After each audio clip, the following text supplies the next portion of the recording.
Hi, welcome back. Another important question of the day. 37. Select the right S4 HANA options where PDF documents will be stored if BRF output for printing is successful.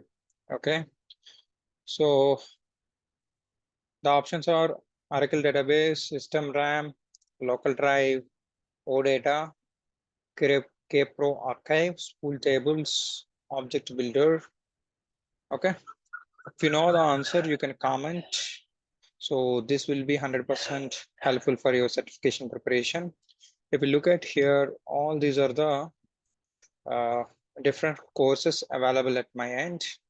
So if you are dedicatedly learn for S4 SD, you can able to try this course 112 hours with 422 lectures. And these are the two courses. Specifically, I would recommend one is for idoc training and second one is getting master to write a functional specification. Okay. So if you are not subscribed, don't wait for a moment. Please subscribe it. Thank you so much. I wish you all the best. Jai Bharat. Have a great day.